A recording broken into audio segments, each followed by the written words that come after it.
I think my picking technique is correct. I currently pick consistently well at 105 beats per minute.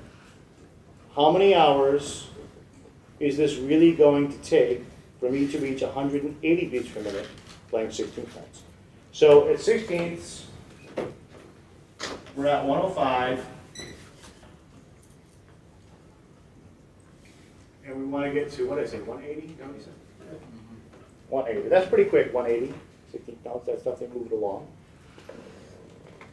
How many notes is that a minute? 180. So 720. Okay, that's pretty quick. Pretty quick. So how are we going to get that 105 to 180? Well, first of all, it's difficult to answer the question not knowing what the specific problems are, why we're only at 105. Are we only at 105 because we haven't been playing guitar for a very long time? Are we at 105 because we're using wrong techniques? Are we at 105 because we're using the right technique but we haven't put in the time to practice it? Are we at 105 because we've got the right techniques but we're implementing it in an inefficient way? Are we at 105 because we've got a problem and we don't isolate problems? We try and practice everything in a full context. There are lots of things that could prevent a player who's not beginner or intermediate and is advanced, generally speaking, in other areas, but is stuck back here in something technical. Okay? So the first thing we're going to, as a teacher, the first thing I'm going to look at is, do we have the right technique? Okay? Do we have an efficient hand position? Are we tense in our arm, shoulder, wrist, hands? Okay? In other words, what are the conditions? What is the environment like? Posture, hand position of the two hands, how one is holding the pick, all the things that matter before you even start playing a single note. Okay? Those are conditions. What is the environment? Do we have the right environment before we play a single note? Okay? So that's what I would look at first. Environment. What kind of picks do we have? Are we using a metal pick? Are we using a thin pick? Is the action on the guitar 2 feet away from the fretboard? What are the conditions? After that, then I want to know, are you using the right technique or the best technique that you could be using? So are you picking that scale with all downstrokes? Or are you using alternate picking? Alternate picking is a whole lot better than all downstrokes. Are you using directional picking? Directional picking is better than alternate picking, and we can prove that it is so. So if we move to a more efficient, more effective technique, assuming all other things are the same, the speed and the skill level is going to come up. Okay? It's not going to come up the same day, because if you've been doing alternate picking or all downstrokes all your life, and now someone throws at you a brand new technique, it's going to take time to become familiar and fluent with that new technique. But once it does, you're going to be cleaner, you're going to be faster, you're going to make less errors. Okay? So it's an analysis of what the techniques are. Okay? Once we've got that in place, then it becomes a matter of how do you practice? Not just how long do you practice, what do you actually do when you practice? What are you practicing for? Are you practicing just to wiggle your fingers as fast as you can and just work on the maximum speed? Or are you practicing to make, to stop unwanted string noise and make everything clean? Are you practicing to get the two hands to feel in sync? Are you practicing to apply the skills that you have, or integrate the skills that you have, or become consistent with the skills that you have? Right? So we talked before, and when speaking just about speed, which that's what this relates to. Okay?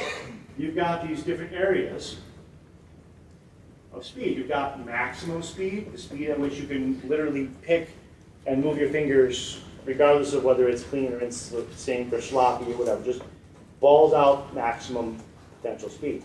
That's going to be a number, right? You're going to have a number here for how fast you could play something. Okay? Maybe it's 200. I don't know, some number. Okay, let's say it's 200. Then here, who remembers what the next element was in order? You remember? What was the next thing that I listed? Clean speed, is that next? Okay, so clean, so this essentially is, let's call it. Okay. So now it's how fast can you play that item and not have unwanted string noise and fret buzz happening. It's not the same as playing totally accurately where you with the two hands are in sync. It's just about not having excess noises happening. Okay, we'll talk about the making everything perfectly in sync in a bit. So you got clean. So let's say that this now is only 180. Okay, what's next on the list? Accurate speed. Okay, so how do we define accurate speed? Two-hand sync. Let's call it two-hand synchronization. Okay, two-hand sync. Okay, that's the speed at which the teeth of the gears mesh and don't crash into each other. So when you play a note, the left-hand finger and the pick work together at exactly the same time, and the notes are clearly heard, and they're not being choked by the pick attacking the string before the finger got there, or vice versa.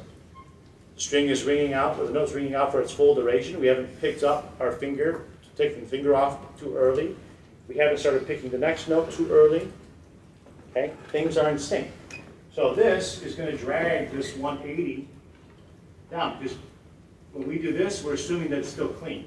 Okay, we're still muting the extra string notes. Now, this might come down to 145, maybe. Just throwing out this arbitrary number. What's next? What was the next item? Consistency. Consistency. Is that next? Consistency? Okay.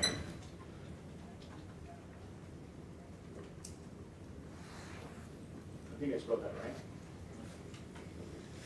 What speed can you do all that stuff consistently? 9 times out of 10, when you play it, it's perfect. It's still clean, it's still in sync. At what speed is that going to happen now? It's going to be less than 145. So maybe it's 130. What's next? Performance. Performance, yeah. So at what speed can you actually perform this?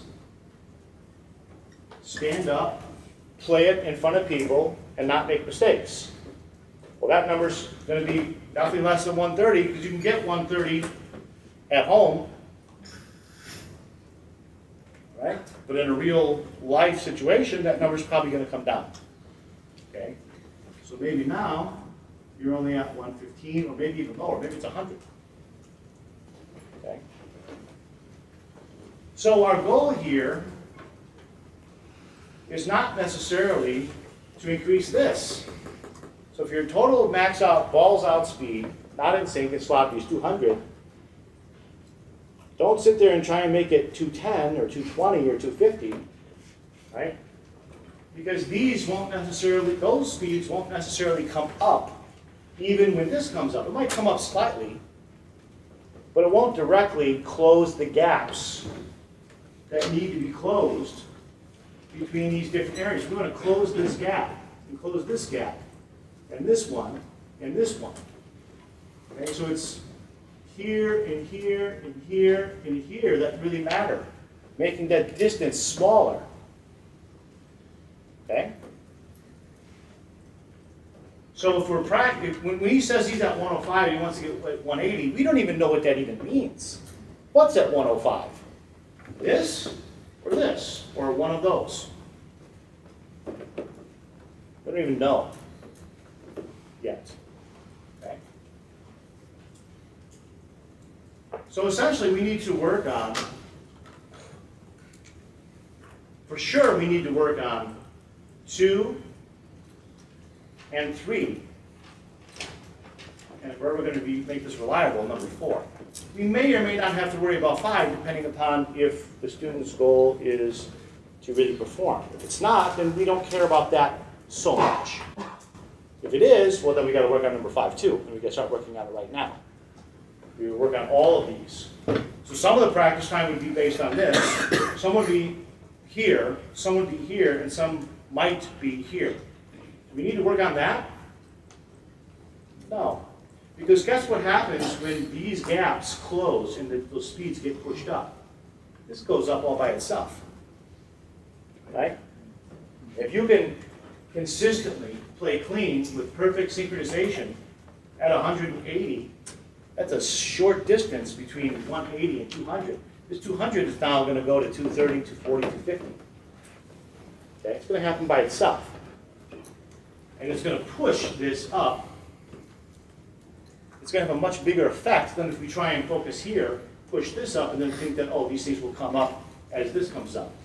It might come up slightly, but not much. So this is the meat of what we want to do, and this is the bonus that the student wants to perform. So even if we don't work on this, if they can consistently play this item instead of 130 at 175, this is going to come up too. From 115 to maybe 145, 150. Make sense? So those are the types of things that I would think about with the student, and what you need to think about with how you're going to approach this as just a general idea of 105 to 180. Okay? There are more elements, but in a nutshell, that's where to start.